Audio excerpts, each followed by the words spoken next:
Bismillahirrahmanirrahim. I welcome all the honorable guests in this Rishta group, all the members, and today I will talk about the purpose and aims of this group. Now, the first and foremost question is why this group when there are many more matchmaking groups and forums? So, the first reason why I thought of making this group was when some of my friends told me about the groups that are charging heavy fees for introducing Muslim families to each other. And one of my friends who was looking for rishtas for her daughters looked very upset to me. And I was surprised. I was shocked because I had never thought of these things and I didn't even know that people are making money out of such forums. So because of my professional responsibilities and social responsibilities, I tend to have a big circle of friends. So I thought I should make a online forum where we can help each other. So the main reasons for making this group are as follows. First of all, as I mentioned, some people have made a business out of matchmaking and many concerned parents were being exploited. Another reason, finding suitable rishta is often an issue for Muslim families living abroad, especially in non-Muslim countries like here in the UK. Again, the foremost important factor for making this group is the main aim of the group is to revive the Islamic spirit of fi sabilillah community service by cutting out the middleman and the financial liabilities. Now, this is one thing we all need to realize. We all know about the importance of nikah and facilitating marriage, but we very little from ourselves would know that this is also a responsibility on all the Muslims, a communal responsibility, a joint responsibility to facilitate this process of nikah, to help each other finding spouses for our children, for our brothers, sisters, because this is a joint responsibility on us as Muslims. And again, the word fi sabilillah explains the spirit of Islam. We are not going to charge money for this. This is not a business. This is a responsibility on each and every one of us. This is not the role of some rishte wali masis, inverted commas. That's what we are in our Indian and Pakistani communities. That's the word used for the ladies who would find rishtas for each other. No, this is a responsibility of all the educated, decent, dignified people, respectable people in the community to help each other. And that is one of the core reasons for me making this group. Again, the purpose is to connect the community. There is no involvement of admin in the communications between any two parties. Again, the main point is that admin, like myself, who made this group, I have no involvement in the communications of any two members of the group if they are communicating through Messenger. So I can see what everybody else in the group can see are the posted about different rishtas. The only edge I have as an admin is that I can remove and add people to the group, and that's it. And that was my purpose as well, because naturally I don't even have the time to get involved in all those things. But personally, it's like I wanted to create this space for the whole community to step forward and help each other. So again, as I said, no one owns this group. It is a public space with shared responsibility.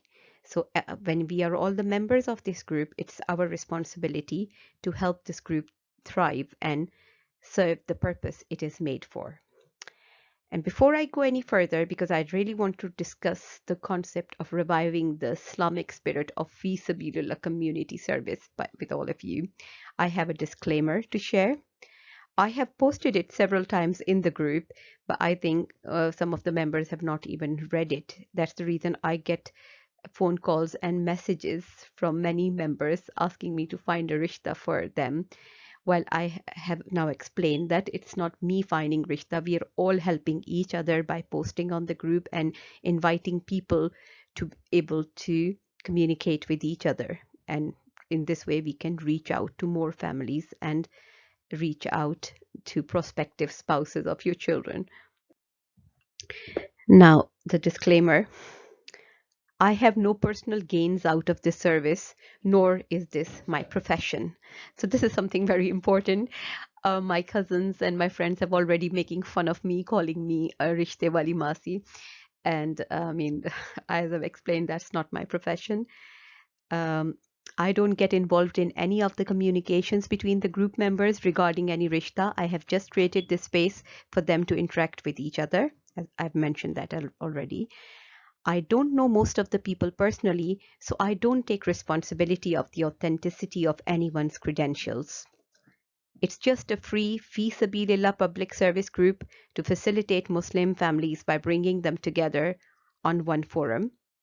If it benefits anyone, I hope to get a share in the blessings, barakah, and du'as, inshallah. And I would also encourage you to share your success stories. If anybody has benefited from this group, then I would like to hear from you. Otherwise, I have no idea whether it has been helpful for anyone or not. So, yeah, that's my disclaimer. And going back to the concept of reviving the Islamic spirit of community service, there are a few points I would like to discuss. Number one, we will talk about the prerequisites of an Islamic marriage and importance of nikah as a basic unit of the community. Then what are the responsibilities our responsibilities as sensible and decent members of the Islamic community? This is another thing we need to discuss. How can we perform that role without being nosy? Very important. What is it integral? Why is it integral to adhere to the basics of our religion to save ourselves and our children from all evils? Now, this is a point I will definitely discuss. And lastly, what are the dangers lurking out there for our integrity as Muslims? So these are 5 very important points that I would like to discuss with the members of my group. Again, when we are talking of reviving the Islamic spirit of fi sabilillah community services, and we will talk about the prerequisites of an Islamic marriage. Again, we have to work together as a community to promote the Islamic spirit of making nikah simple and affordable, but cutting out the ostentation and extravagance. Now, we all know why Christians have deviated away from marriage and they are living like partners, because marriage is very expensive. They collect money all their lives, and then they marry down in the line after they already have a few children. And that is not a practice encouraged in Islam. But unfortunately, even in our Islamic societies, the parents have made the marriage of their children like kind of a status symbol. They want to celebrate and show their ostentation and extravagance on the marriages of their children. This is how the marriages are delayed, and parents have a lot of say because they try to make this marriage a source of their promotion of business or status, or it's like more of a thing of the dunya than completing one's deen as the purpose of nikah. So we need to think about it, how we are bringing up our children and why we are making the lives of our children difficult. Again, in our Islam, if you look at the rules of Islam according to the teachings of our Prophet Muhammad sallallahu alaihi wasallam, choice of the girl and boy has to be given the preference. No force or pressure by the parents against the will of the kids. So, that is how it should be. We should not be forcing our children to marry spouses of the choice of the parents. So it's not, as I've said, it's not a business deal. It's not a status show. And also, you don't need a maid for your house. It is like for the marriage of your children. I think there should be a talk precisely on this topic, but I'll move on. These are the things I needed to mention. Again, marry among families of equal or similar status. It is preferable but not compulsory. So, like from parents' point of view, they should not be looking into marrying very rich, financially rich, stable, famous families just to raise their statuses. It is more advisable that families who have similar backgrounds, similar educational backgrounds, similar um, living style, then those children brought up in similar atmospheres will be able to live together harmoniously as compared to people from two diverse backgrounds. But again, as I said, it's not compulsory. If children have that compatibility and they want to marry someone, then we don't have to force them. But like as I said, if parents are looking for rishta, then this is more advisable to see people. So if, for example, from my point of view, if I see that if I'm looking for a rishta for my children, then I would rather try to find a mother who is educated or has similar views like me or similar ideas of upbringing her children. So it was like more of a religious mindset or educational, like having that kind of a broader perspective and how she's brought the children up. I mean, just giving an example. So it's all about, like, you will look for the adjustment of your children, that how they've been brought up and how well they will adjust in another family. But again, their choice is more important. If children, they have chosen their own partners and they think, and if you think it's not haram, it's they're like they found somebody in another Muslim, if the spouses are Muslim, and they have compatibility, they are bent upon marrying them, then you should not kind of stop it. You have to facilitate this. Again, there's a saying of the Prophet Muhammad sallallahu alaihi wasallam: "Do not marry for wealth or beauty, but look for religious excellence, and the rest will be granted by Allah." Again, I'm not going into detail, but this is a hadith. You can go and refer to that. Again, the same point: make nikah easy and affordable. So do not wait till you have money to have a big wedding. Just have a simple nikah in the masjid and start a blessed life. One very important fact that I would like to discuss, and I would like to spend some time on this, is the role of wali at the time of nikah. Now, like, there are different views of ulama and in the present, um, like, in Britain, and like mostly the women who are very independent, they think that now wali is not needed, especially if there's a divorcee or a widow is married. The role of wali is not very important, but for the first time marriage, wali is important. But again, as I said, mostly there is an opinion that because Muslim women are now quite strong and they can make their decisions, wali is not important. And I was kind of convinced with that until I came across a case study which made me change my mind.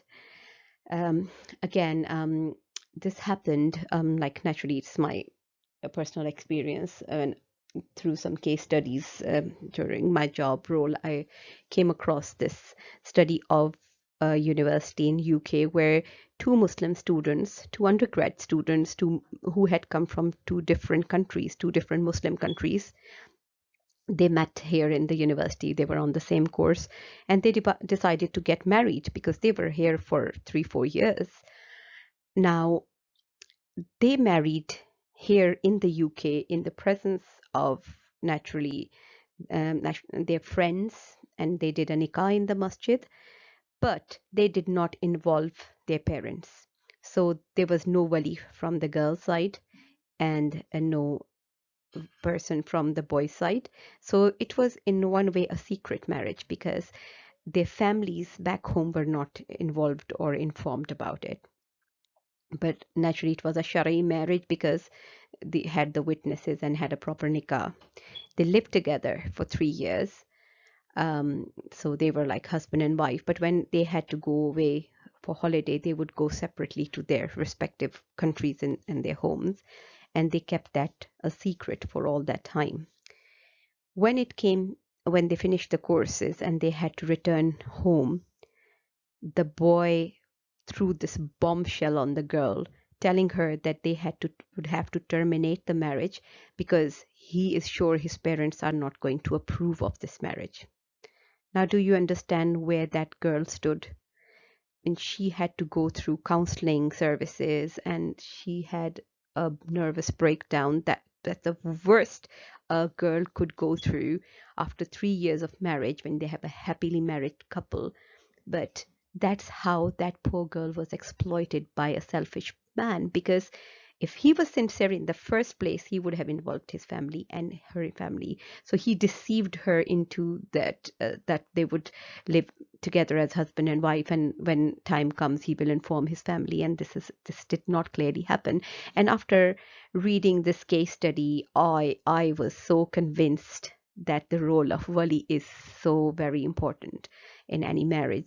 So I'm like, though as I said, I'm not much involved in what's happening in the group, but when young girls are sending me, I'm like, I provide this facility that if girls do not want to post their own, credentials with their name and their status, I let them send it to me in inbox, and I post it on their behalf, so their identity is not revealed, and nobody could kind of harm them in any possible way. That's why I think it's the most recommended way is that you come through your parents or your elder sisters, brothers, family members, any person who can be a wali for you. So I mean, even elder sisters or aunties, that's perfectly fine. It doesn't have to be a man, as long as they can talk on your behalf from the person who is interested, because at the end of the day, we have to not provide anybody any chance of exploiting any of our members. Okay, so again, we are talking about our responsibilities as sensible and decent members of the Islamic community.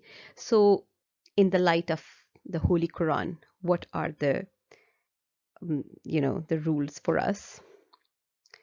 As we can see in Quran, Allah subhanahu wa ta'ala has told us, help one another in acts of piety and righteousness, and do not assist each other in acts of sinfulness and transgression. Verily, Allah is severe in punishment. So we're coming back to the same point, that we have to help facilitate in enjoining good and pull us each other back from bad things. So bringing that back to our perspective, we need to facilitate haram to restrain haram. So we need to facilitate halal to restrain haram actions.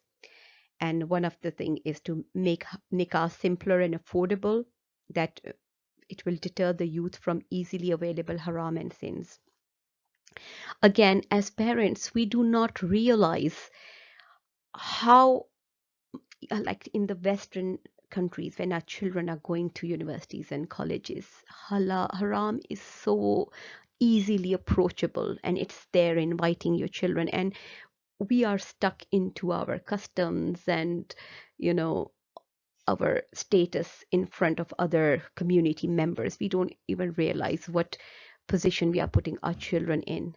I mean, I'm not talking as a lay person. My students are mainly the students of university and colleges, and I see them day in and day out, and I have a lot of conversations with the Muslim youth. So I know what the situation is out there. So as parents, we need to open our eyes, and we need to facilitate marriages at a young age of a Muslim youth, so they are not tempted towards all the haram that is lying in front of them.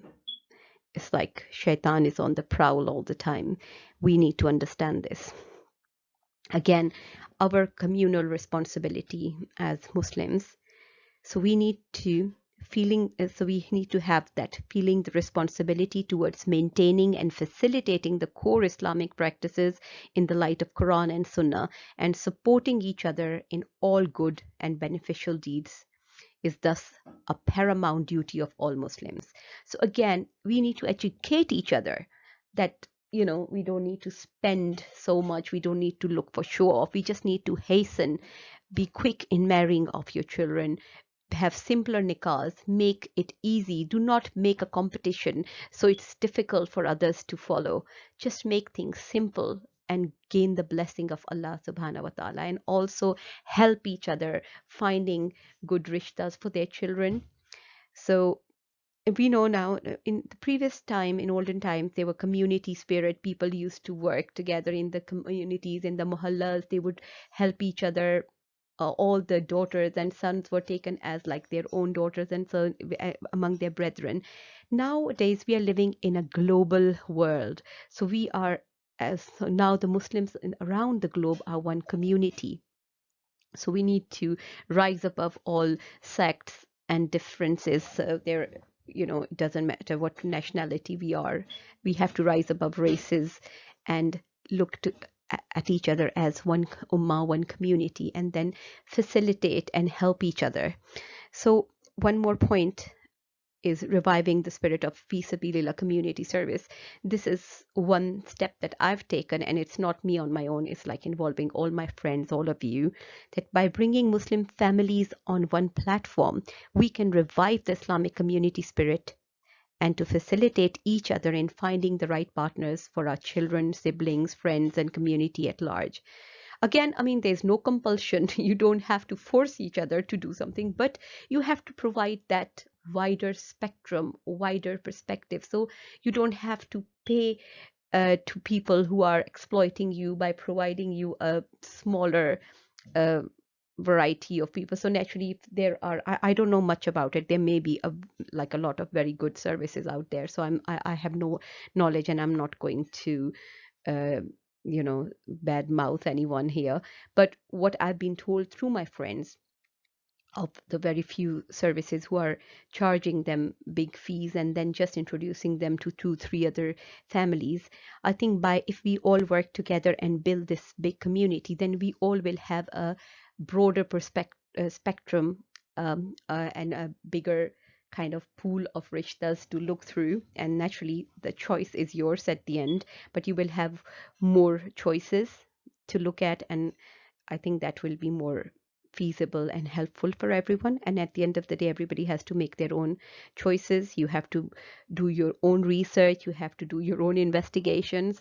But again, if we are on board together and helping each other, then Allah will help us as well. One very pertinent point here is, how can we perform that role without being nosy? So how can we help others? Again, we have the answer from the hadith of Prophet Muhammad sallallahu alaihi wasallam.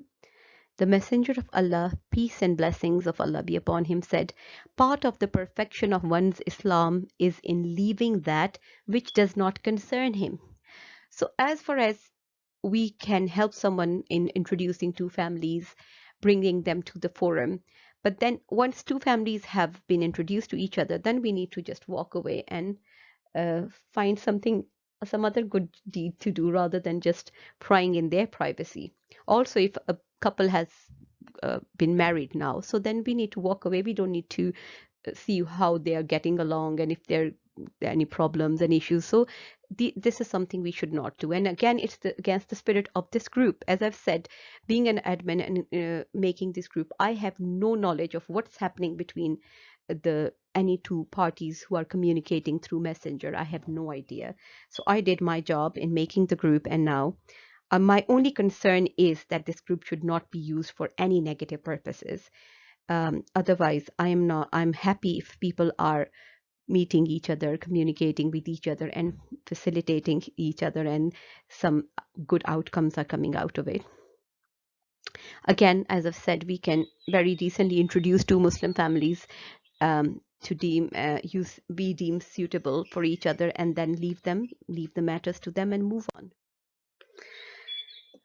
And the fifth point that I wanted to discuss was why it is integral to adhere to the basics of our religion to save our children from all evils. I think I've mentioned that already, that our children are open to so much sin and evil all around them. If you go out and you see the atmosphere in even the schools, colleges, and universities here.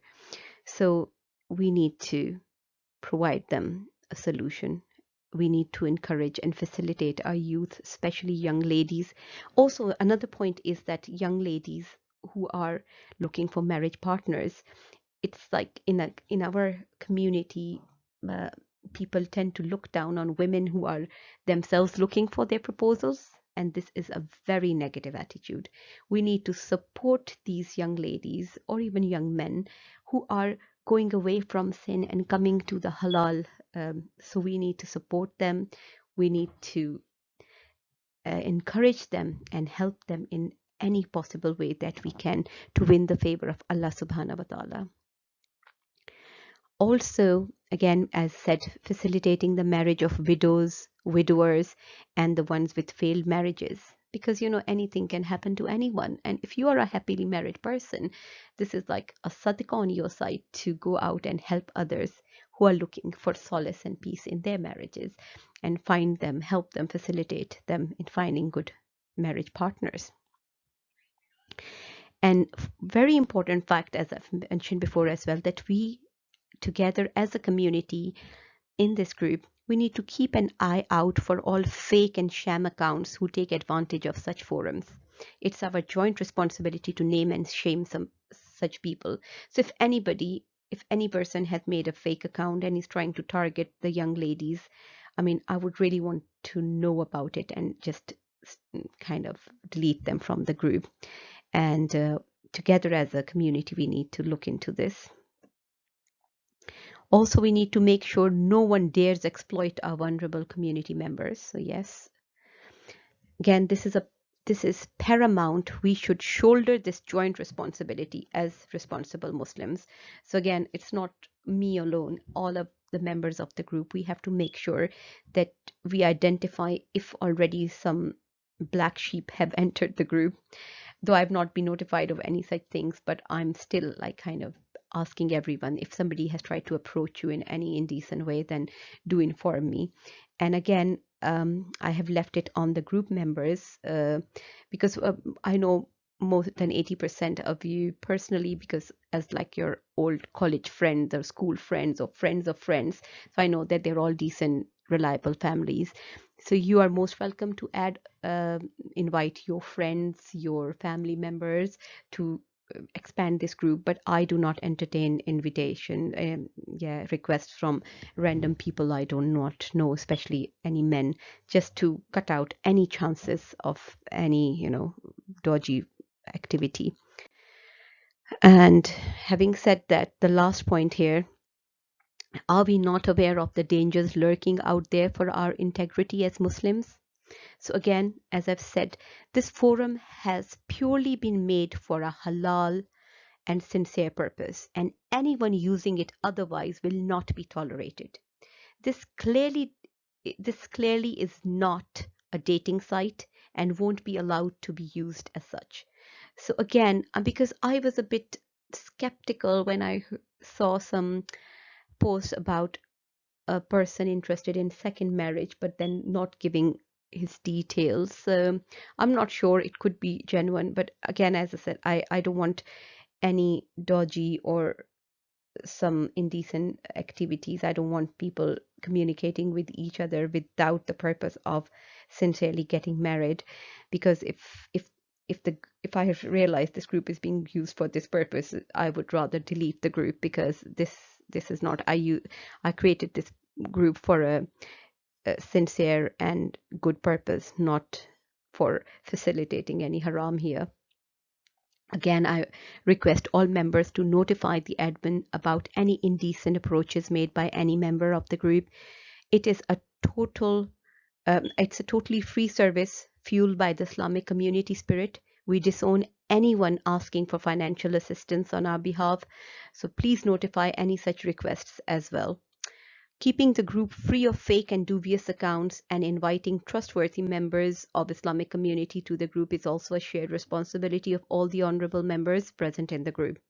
So as I've repeatedly said all these things, I think I've made my point clear. And again, to be a part of this group, you need to be invited by an existing member, just to ensure that authenticity of each member and minimize the possibility of any cyber crimes. Alternatively, if you are genuinely interested in being a part of this community, send a message to admin with your details. And then I have added some links. So if somebody outside this group comes across this presentation, then you can click on these links and see our group. And I wish all the best. And I would really like to hear if there have been any success stories. And I hope this group serves the purpose for which it is used. Okay. Assalamu alaikum. Allah Hafiz.